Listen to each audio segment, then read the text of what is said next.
Hello friends, welcome. स्वागत है आपका अपने इस चैनल इग्नो गाइडेंस में। मैं आरती। चलिए आइए आज का वीडियो ले लेते हैं आपका BPCC 133 यानी मनोवैज्ञानिक विकार। ठीक है। और अगर इसमें हम यूनिट की बात करते हैं मनोवैज्ञानिक विकार में, तो ब्लॉक की अगर बात करें तो इसमें ब्लॉक आपके कितने हैं? 3 और 4।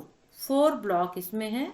तो आज हम फर्स्ट ब्लॉक का फर्स्ट यूनिट ले लेते हैं, यानी मनोवैज्ञानिक चिंता और मनोग्रसित विकारों का परिचय। आपका ब्लॉक का नाम है, जिसमें हम पढ़ेंगे मनोवैज्ञानिक विकार क्या है। ठीक है।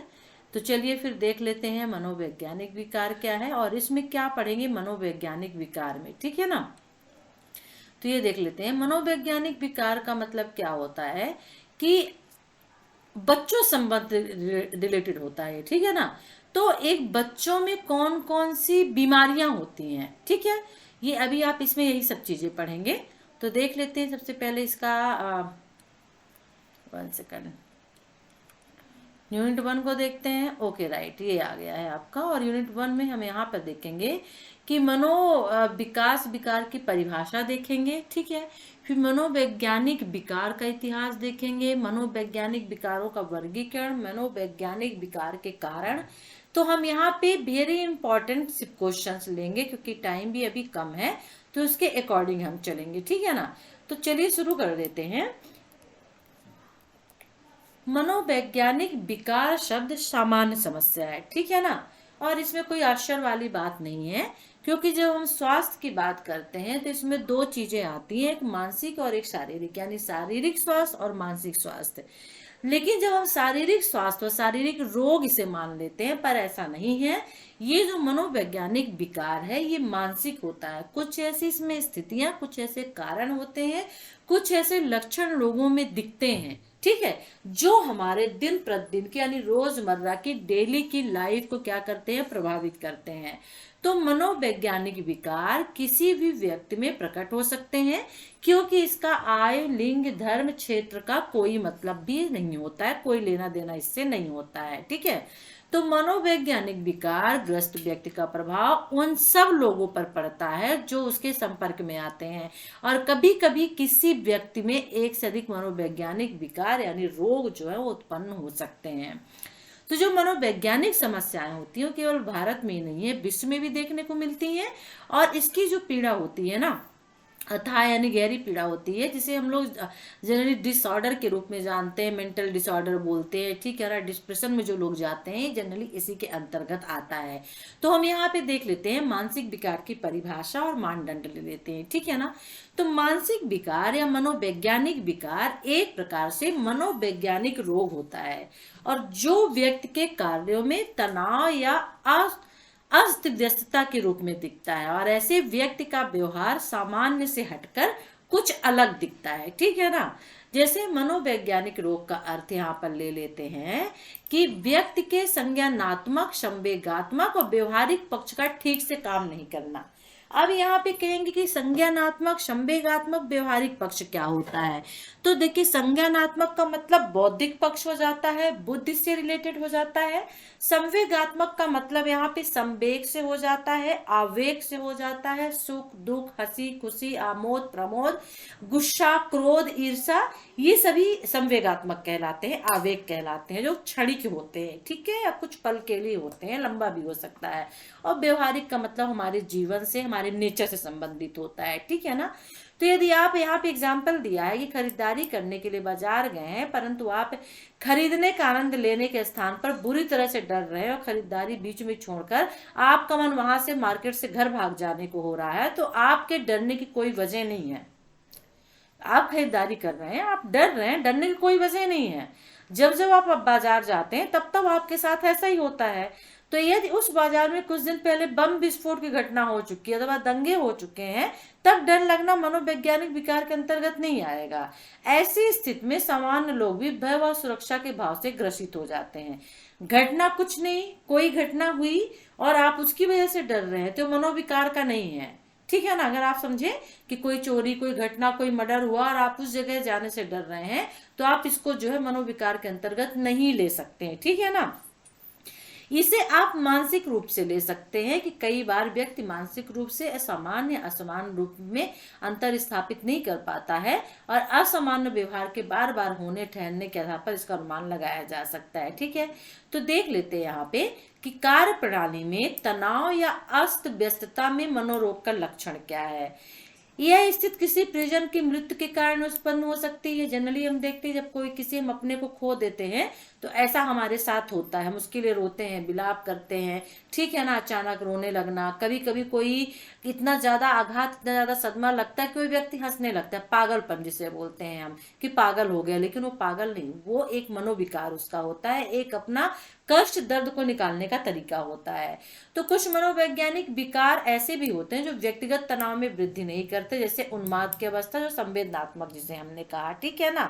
तो इस अवस्था में व्यक्ति खुश होता है और इसका आनंद लेता है। उन्माद, उसे यह अवस्था इतनी अच्छी लगने लगती है कि अब अपना उपचार नहीं कराना चाहता, और जबकि स्पष्ट मनोरोग की स्थिति होती है, ठीक है ना। और जैसे किसी को कष्ट देना, किसी को कष्ट देने में किसी को बहुत खुशी होती है, तो किसी को कष्ट, किसी को दुख देने में खुश होना मनोरोग से संबंधित हो जाता है, ठीक है ना। दूसरों से मिलने जुलने से बचना किसी व्यक्ति को शर्मीला या अंतर्मुखी की श्रेणी में रख सकता है, लेकिन ऐसा व्यक्ति जब मनोरोगी नहीं घोषित किया जा सकता है तो वह दूसरों के संपर्क से पूरी तरह न बचने लग जाए, मित्रता करने से कतराने न लग जाए। तो इससे पता लगता है कि अधिकतर मनोवैज्ञानिक विकार समान संवेगों की अतीव अभिव्यक्ति, असामान्य व्यवहार की अति संज्ञानात्मक प्रक्रियाओं के कारण होते हैं, ठीक है ना। तो मनोविकार क्या होता है समझ में आ गया, राइट। विशिष्टता, अब यहाँ पे अभी हमने एक देखा कि कार्य प्रणाली में तनाव या अस्त व्यस्त होना। अब दूसरा देख लेते हैं विशिष्ट तरह का तथा सांस्कृतिक रूप से अनअपेक्षित जिसे हम कहते हैं व्यवहार चौंकाता है, यानी किसी को असमान घोषित करने के लिए पर्याप्त नहीं होता है और कभी समय रहते असमानता सामने आती है और लोग ऐसे व्यवहार करते हैं और बार बार करते हैं। जैसे हम लोग बोलते हैं कि वो कुछ अजीब सा व्यवहार कर रहा था जो मुझे अच्छा नहीं लगा, ठीक है ना। कभी कभी उसे हम लोग खुद भी क्या करते हैं, पागल घोषित कर देते हैं या बोल देते हैं थोड़ा सा मेंटली क्रैक है या मेंटल से थोड़ा सा हिला हुआ व्यक्ति है, ठीक है ना। तो जैसे कलाकारों के व्यवहार सामान्य लोगों के व्यवहारों से बहुत हटकर होते हैं, लेकिन उन्हें मनोवैज्ञानिक विकार ग्रस्त नहीं मान सकते हैं हम, ठीक है ना। विशेष प्रतिभारोपण और असाधारण चिंता वाला माना जाता है। तो ऐसे लोगों का विशेष रूप से आदर किया जाता है, उन्हें अच्छी तरह से भुगतान किया जाता है, मतलब पैसे दिए जाते हैं, और बल्कि वे कैरियर का आनंद भी लेते हैं क्योंकि वे समाज असाधारण चिंतन वाले लोगों को विशेष स्थान देते हैं। तो ये विशिष्ट तरह का सांस्कृतिक रूप से अनपेक्षित व्यवहार हो जाता है।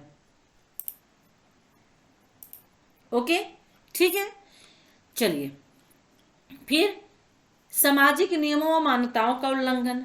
अब कुछ व्यवहार ऐसे भी होते हैं जिनमें सामाजिक नियमों का और मान्यताओं का उल्लंघन होता है, ठीक है ना। यानी कि यहाँ पे यह माना जाता है कि एक क्षेत्र के लोग दूसरे क्षेत्र के लोगों से घुलते मिलते नहीं है, ठीक है। जैसे पश्चिमी देश के मनोवैज्ञानिक विकार ग्रस्त होना माना जाता है, परंतु विश्व के अनेक देश से मनोवैज्ञानिक विकार नहीं मानते हैं, वो इससे चौंकते भी नहीं है। तो सामाजिक नियमों मान्यताओं का जो लोग उल्लंघन करते हैं, तो कुछ लोग कहते हैं कि मनोविकार ग्रस्त माना जाता है, मतलब ये कि पेशेंट एज ए रोगी के रूप में उन्हें देखा जाता है, एक डिजीज मानी जाती है, लेकिन कुछ लोग डिसऑर्डर माना जाता है, कुछ लोग इसे नहीं मानते हैं, ठीक है ना। तो ये हो गया सामाजिक नियमों मान्यताओं का उल्लंघन करना, ठीक है ना। जैसे सामाजिक मान्यताओं के उल्लंघन को पूर्व सोवियत संघ के तानाशाहों ने मनोवैज्ञानिक विकार माना था। सांख्यिकीय विरलता, सांख्यिकीय विरलता, सांख्यिकीय विरलता क्या है, सामान्यता के दायरे में आने वालों की आदतें और काम करने के तरीके प्राय एक जैसे सामान्य होते हैं, ठीक है ना। और सामान्य वक्र में अधिकांश लोग मध्य में आते हैं, और जहां तक कि किसी विशेषता का संबंध और बहुत कम लोग शीर्ष पर आते हैं, सांख्यिकीय विरलता कहलाती है। तो आप इसमें कोई बात नहीं, आप 4-5 ले लीजिए। असामान्य व्यवहार को एक ऐसी विकृत मानता है जो हानिकारक होती है, ठीक है ना। हानिकारक तथा विकृत, हानिकारकता मूल आधारित व्याख्या, जबकि विकृत जो होती है वो वस्तुनिष्ठ वैज्ञानिक घटक होता है, ठीक है ना। किसी व्यवहार को हानिकारक साबित करने के लिए कोई ऐसा मापदंड जरूरी नहीं है जो सामाजिक सांस्कृतिक मूल्यों पर आधारित हो, जबकि विकृत जो होती है वो सामाजिक सांस्कृतिक मूल्यों पर आधारित होती है, ठीक है ना, राइट। ओके, मनोवैज्ञानिक विकार को परिभाषित करना है। विकारों के जो भी पढ़ के आ रहे थे वो अवयव है, ठीक है ना। अब मनोवैज्ञानिक विकार का इतिहास हम नहीं देखेंगे, यहाँ पे सिर्फ हम लेंगे वेरी वेरी इंपॉर्टेंट क्वेश्चंस, ठीक है ना। कोस के हिप्पोक्रेटस चिकित्सा के जनक कहलाए जाते हैं ये। हिप्पोक्रेटस, चाहे तो आप थोड़ा पढ़ लीजिएगा, मनोविज्ञान आप पढ़ रहे हैं, मनोविकार पढ़ रहे हैं, तो हो सकता है इसमें इनसे कुछ क्वेश्चन पूछे जा सकते हैं। इसमें से एक क्वेश्चन इंपॉर्टेंट है, मनोविकार किसे कहा जाता है, ठीक है, आप उससे क्या समझते हैं, तो ये आपके लिए इंपॉर्टेंट हो सकता है, ठीक है। ओके राइट, यहाँ पे हम क्या पढ़ेंगे जो हमारे लिए इंपॉर्टेंट हो, ठीक है ना। सिगमंड फ्रायड पढ़ लेते हैं, वेरी वेरी इंपॉर्टेंट है ये। सिगमंड फ्रायड जो है ये मनोविज्ञान जनक कहे जाते हैं। मनोविज्ञान के एक तरह से इन्होंने बहुत अच्छी व्याख्या की, मनोवैज्ञानिक ये हैं। तो सिगमंड फ्रायड ने मनोविकृत विज्ञान के सिद्धांत का विकास किया है, ठीक है ना। और मनोवैज्ञानिक विकारों के लिए जो उत्तरदायी कारक होते हैं उनका पता लगाया है। इससे मनोवैज्ञानिक विकारों तथा आंतरिक मनोवैज्ञानिक शक्तियों जैसे मानसिक ऊर्जा, अज्ञात प्रयोजन, मनोलैंगिक विकास अवस्थाओं के बीच में तर्क सम्मत उन्होंने संबंध स्थापित किया। मनोविज्ञान की पहली प्रयोगशाला जर्मनी के लीपाजिंग नामक स्थान में हुई थी, जिसे विल्हम बुंट ने स्थापित किया था, बुंट ने। और उन्होंने यह सिद्ध किया था कि मनोवैज्ञानिक प्रक्रियाओं का अध्ययन प्रयोग द्वारा किया जा सकता है, ठीक है। और बुंट का अनुधारण करना आरंभ कर दिया था केटेन ने।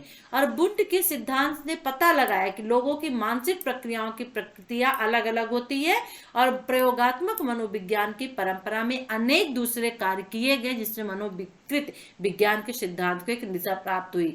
इवान पावलोन, ये सभी मनोवैज्ञानिक है, इनके बारे में आपको थोड़ा पढ़ना होगा। इनसे आगे चल के डिटेल में, शायद इनका लेसन में आगे चल के डिटेल में आप पढ़ेंगे इन्हें।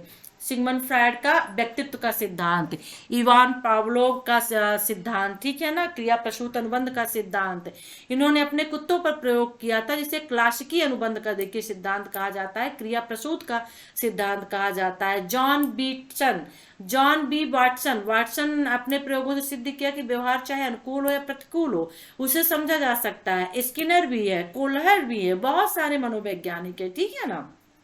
ओके, तो आगे इनके बारे में शायद डिटेल में दिया भी रहे, ठीक है। अभी सिर्फ और सिर्फ हम वेरी इंपॉर्टेंट लेंगे जो जिसके एग्जाम में आने की पॉसिबिलिटी है।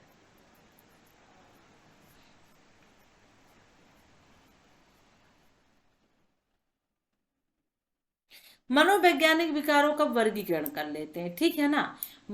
असमान मनोविज्ञान में वर्गीकरण की आवश्यकता होती है, जैसे यह विभिन्न प्रकार के कुसमायोजित व्यवहार की श्रेणियों के बीच अंतर करता है। वर्गीकरण द्वारा व्यवहार की प्रकृति, कारण, उपचार का मार्ग जो होता है वो क्या होता है, वो क्रमबद्ध होता है। अब यहाँ पे देख लेते हैं कि वर्गीकरण जो व्यवहार होता है वो संपर्क साधने में क्या होता है, सहायक होता है। महामारी विज्ञान के आंकड़े तैयार करने हेतु तो आधार प्रदान करता है। औपचारिक निदान, ठीक है, औपचारिक निदान के लिए वर्गीकरण आधार प्रदान करता है। नए प्रकार के मनोरोगों को चिन्हित करने में भी वर्गीकरण सहयोगी होता है। तो ये वेरी इंपॉर्टेंट आपके लिए बन जाता है, मनोविज्ञान में वर्गीकरण की आवश्यकता क्यों है। यदि कार्सन, बचर व मिनेका के अनुसार आए तब भी आप लिख दीजिएगा, सिंपल आए तब भी लिखिएगा। अब वर्गीकरण के ना हम यहाँ पे दृष्टिकोण थोड़ा सा देख लेते हैं, ठीक है ना, कि कौन कौन से दृष्टिकोण है वर्गीकरण के। तो यहाँ पर देखिए पहला दृष्टिकोण आता है वर्गीकरण का। थोड़ा बैटरी लो हो गई, मैं चार्जर में थोड़ा इसको लगा देती हूँ, ठीक है। ओके राइट, चलिए। तो वर्गीकरण के दृष्टिकोण में पहला प्राचीन श्रेणीबद्धता होता है, ठीक है ना। क्या होता है, प्राचीन श्रेणीबद्धता। इसका मतलब क्या होता है, यह पद्धति क्रेपलिन तथा जैविक परंपरा से मनोविकृत विज्ञान का अध्ययन करती। किसका, मनोविकृत विज्ञान का अध्ययन करती है। ओके, सभी प्रकार के मानव व्यवहारों को समानतः दो श्रेणी में विभाजित किया जाता है, स्वस्थ और एक मनोरोगी। प्राचीन श्रेणीबद्धता जो दृष्टिकोण है, देखने का नजरिया, ठीक है। फिर मनोवैज्ञानिक विकारों को विचारशील तथा स्पष्ट श्रेणियों में विभाजित किया जाता है। ओके, प्रत्येक मनोरोग के कारणीय कारकों का केवल एक समुच्चय मौजूद रहता है और प्रत्येक मनोरोग के लिए पारिभाषिक मानदंड का केवल एक समुच्चय मौजूद रहता है। तो ये क्या है, ये प्राचीन श्रेणीबद्धता दृष्टिकोण है। समीक्षा अगर हम करें तो मनोविज्ञान रोग जटिल होते हैं, ओके राइट। और क्या है, मनोरोग उत्पन्न करने वाले कारकों को चिन्हित करने में कठिनाई आती है। क्यों, क्योंकि मनोवैज्ञानिक व सामाजिक कारक जैविक कारकों के साथ मिलकर विकार उत्पन्न करते हैं। ठीक है, और इस प्रकार मनोचिकित्सा के क्षेत्र में वर्गीय श्रेणीबद्धता पूर्णतः स्वीकारी नहीं हो पाती, यानी स्वीकार नहीं कर पाते हैं। फिर दूसरा है आयामी श्रेणी दृष्टिकोण। जो प्राचीन श्रेणी दृष्टिकोण है ठीक इसके विपरीत है आयामी श्रेणी दृष्टिकोण, यानी किसी व्यक्ति का व्यवहार विभिन्न आयामों में विभिन्न स्तरों पर परिभाषित किया जा सकता है, जैसे संवेगात्मक स्थिरता, मनोदशा, उखड़ापन। ठीक है ना, किसी के व्यवहार का व्यक्ति का व्यवहार 0 से 10 तक पैमाने पर हो सकता है, और चिंता को हल्की चिंता कहा जा सकता है, और अवसाद को हल्का अवसाद, उखड़ापन कह सकते हैं। प्रत्येक व्यक्ति के व्यवहार को एक जैसे आयामों में नापा जा सकता है। व्यवहार में आने वाला परिवर्तन विभिन्न आयामों की रेटिंग पर आधारित होता है, हल्का भी हो सकता है और ज्यादा भी हो सकता है। तो समीक्षा क्या इसकी निकली? इसकी समीक्षा ये निकली कि विचारक इस बार किसी आम सहमत पर नहीं पहुंच पाए, ठीक है, कि मानव व्यवहार के आकलन के लिए कितने आयामों को चुना जाए। कुछ आयामों की बात करते हैं, ठीक है, कुछ 33 आयाम यहाँ पे है। तो ये समीक्षा हो गई, जो ये 3 चीजें दी हैं इनको मिलाकर के कंक्लूजन निकाला गया। फिर प्रोटोटाइप दृष्टिकोण, यह दृष्टिकोण प्राचीन और आयामी दोनों दृष्टिकोण को साथ लेकर चलता है, और यह बहुपद्धत एक अवधारणात्मक पद्धति जो जमीनी निरीक्षण के स्तर पर एक दूसरे दृष्टिकोण के समायोजन के आधार पर कार्य करती है। ठीक है, समीक्षा क्या इसकी निकली कि मनोवैज्ञानिक विकारों की श्रेणियां स्पष्ट रूप से परिभाषित नहीं है, मनोवैज्ञानिक विकारों के लक्षणों को लेकर स्पष्टता नहीं है। ठीक है, और दृष्टिकोण अधिक लोकप्रिय हुई क्योंकि इसके उपयोग करना आसान है। ठीक है, तो ये हो गया वर्गीकरण मनोविज्ञान का जो हम देख चुके हैं। ठीक है ना, अब हम सिर्फ, क्योंकि हमने कहा ना कि इसमें सिर्फ और सिर्फ हम इम्पोर्टेंट क्वेश्चंस लेंगे और इससे ज्यादा हम कुछ भी नहीं लेंगे। ठीक है, ओके। वर्गीकरण की अगर समान समीक्षा करें तो वर्गीकरण से सूचना की हानि होती है और लेबल, 2 चीजें इसमें देखने को मिलती हैं। विश्वसनीयता होती है, वैधता होती है। ठीक है ना, ये वर्गीकरण के वो हो गए। तो ये हो गया। ठीक है ना, हम सिर्फ क्योंकि ले रहे हैं, वेरी इंपॉर्टेंट। तो हम ये फर्स्ट यूनिट कहीं पे फिनिश करते हैं, क्योंकि इसमें मनोवैज्ञानिक विकार के कारण ले लेते हैं, वेरी इंपॉर्टेंट क्वेश्चंस। ठीक है ना, तो मनोवैज्ञानिक विकार के कारण क्या है? ठीक है ना, असामान्य व्यवहार का कारण क्या हो सकता है? ठीक है ना, तो यहाँ पर देख लेते हैं, जैसे मनोरोग के कारणों का विश्लेषण किया जा सकता है। तो पहला है आवश्यक पर्याप्त सहयोगी कारणों में भेद करके, दूसरा है असामान्य व्यवहार के बारे में जानकारी पुनरावृत्ति की समस्या करके, और तीसरा है असामान्य व्यवहार के बारे में रोगान्मुख यानी अवसाद की धारणा। अब इनको अलग अलग समझ लेते हैं। ठीक है ना, यानी जो ऊपर दिया है तो यहाँ पे ले लेते हैं आवश्यक, पर्याप्त और सहायक कारण। तो आवश्यक कारण क्या है? विकार उत्पन्न होने की अनिवार्य शर्त है, मतलब शर्त ये होना चाहिए कि विकार उत्पन्न होने के लिए पर्याप्त नहीं माना जाता है, मतलब मानसिक विकार देखने में आना चाहिए। ठीक है ना, अनिवार्य कोई शर्त नहीं होती है, पता लगाने के प्रयास किए जाते हैं बस। तो एक आवश्यक कारण होता है कि जो विकार उत्पन्न हो वो यहाँ पर पता होने चाहिए। ठीक है ना, तो ये पहली हो गया आवश्यक कारण। तो आवश्यक कारण को यहाँ पर इंपॉर्टेंस नहीं दी गई है। फिर पर्याप्त कारण, एक ऐसी शर्त जो विकार होने के लिए पर्याप्त मानी जाती है, यानी आवश्यक नहीं है कि पर्याप्त कारण ही मनोरोग का अनिवार्य कारण है, जैसे निराशा अवसाद उत्पन्न करने के लिए काफी है। ठीक है ना, फिर भी ये अनिवार्य कारण नहीं है, तो ये पर्याप्त कारण माना जाता है अवसाद के लिए। ठीक है, डिप्रेशन के लिए। फिर कुछ सहायक कारण होते हैं, जैसे वह स्थिति जो विकार उत्पन्न होने की संभावना बढ़ाती है, परंतु रोग उत्पन्न होने के लिए न तो अनिवार्य होती है और न पर्याप्त होती है। इसे तलाक की स्थिति अवसाद लाने में सहयोगी भूमिका करती है। तलाक के बाद कोई डिप्रेशन में जा सकता है। ठीक है ना, और समय सीमा जिसके तहत विभिन्न कारण संचालित होते हैं, लेकिन महत्वपूर्ण सहायक कारण हो सकता है। तो ये सहायक कारण हो गया। ठीक है, तो यहाँ पे 3 आप कारण ले लीजिए, वेरी इंपॉर्टेंट है इसके लिए। ठीक है, ओके, राइट। चलिए, क्योंकि मनोविकार के कारण वेरी इंपॉर्टेंट है ये। ठीक है ना, अब यहाँ पे आकलन दिया हुआ है तो इसको हम यहाँ पे छोड़ते हैं, आकलन नहीं लेते हैं। आकलन में अगर आकलन के प्रकार देख लेते हैं क्या हो सकता है। ठीक है ना, किस तरह से आकलन, किस तरह से उनको देखा जाता है, उनका मूल्यांकन कहा जाता है। मूल्यांकन को आकलन कहा जाता है, देखना परखना। ठीक है ना, तो निम्न प्रकार से आकलन किया जाता है। आकलन की जो प्रक्रिया होती है मनोविकारों की चिकित्सा के लिए जो आकलन किया जाता है उसकी प्रक्रिया क्या होती है, किस तरह से चिकित्साई आकलन किया जाता है, किस तरह से मनोविकार एक रोगी का मूल्यांकन किया जाता है। कोई भी क्वेश्चन पूछे तो लिखना है पहला जैविक आकलन, फिर मनोवैज्ञानिक आकलन, ठीक है ना। अब फिर इसमें मनोवैज्ञानिक आकलन में क्या क्या आता है, उसका साक्षात्कार लिया जाता है, चिकित्सीय साक्षात्कार लिया जाता है, मनोवैज्ञानिक परीक्षण किए जाते हैं, व्यवहार का अवलोकन किया जाता है, अवलोकन मतलब देखना होता है, ठीक है ना। फिर तीसरा हो जाएगा व्यवहार और संज्ञानात्मक आकलन। तो 3 आकलन हो गए ना, पहला हो गया जैविक आकलन, दूसरा मनोवैज्ञानिक आकलन। मनोवैज्ञानिक आकलन का भी क्वेश्चन एक अलग पूछ सकता है कि मनोवैज्ञानिक आकलन से क्या समझते हैं, कितने तरह का होता है। तो साक्षात्कार आकलन, चिकित्सीय साक्षात्कार आकलन, मनोवैज्ञानिक परीक्षण आकलन और व्यवहार का अवलोकन, इतने मनोवैज्ञानिक आकलन के अंतर्गत आते हैं। तो एक क्वेश्चन ये भी अलग से पूछ सकता है। फिर तीसरा व्यवहार और संज्ञानात्मक आकलन आ जाते हैं, ठीक है। तो अब जैविक आकलन देख लेते हैं किसके अंतर्गत क्या आता है। तो देखिए जैविकी में क्या होता है कि मस्तिष्क का प्रतिबिंब चित्र होता है, यानी उसके कार्य प्रणाली को, उसके कार्य को देखा जाता है, उसके व्यवहार को देखा जाता है कि उसका व्यवहार किस तरह का है, सामान्य है कि नहीं है, ठीक है ना। मस्तिष्क का प्रतिबिंब मतलब उसके व्यवहार, यहाँ पे सिर्फ इतना माइंड में रख दीजिए कि व्यक्ति का व्यवहार देखा जाता है कि उसका व्यवहार असामान्य क्यों हुआ है, सामान्य से अगर अलग है तो। फिर कुछ तकनीकें अपनाई जाती हैं, मान लीजिए जानकारी प्राप्त करने के लिए कंप्यूटर की ट्रोमोग्राफी स्कैन होता है, ठीक है, जिसमें एक्सरे की गति के कारण किरणें डाली जाती हैं। मस्तिष्क का जो है एक तरह से आप कह सकते हैं एमआरआई कह सकते हैं, उसके माध्यम से मस्तिष्क में होने वाली जो भी प्रॉब्लम्स होती हैं वो स्कैन की जाती है, तो उससे पता चल जाता है। जैसे तस्वीर की संरचना से जुड़ी विकृतियां, खून के थक्के, ट्यूमर आदि का पता लग जाता है एमआरआई से, ठीक है ना, सिटी स्कैन से, तो कंप्यूटर के माध्यम से होता है। फिर चुंबकीय अनुदान इमेजिंग, सिटी स्कैन जिसे बोलते हैं, ठीक है ना, ये एमआरआई से ज्यादा उपयोगी होता है, सिटी स्कैन की तुलना में यह एमआरआई ज्यादा उपयोगी होता है। तो ऊपर वाला सिटी स्कैन हो गया और नीचे वाला चुंबकीय अनुदान इमेजिंग यानी ये एमआरआई हो गया, ठीक है ना।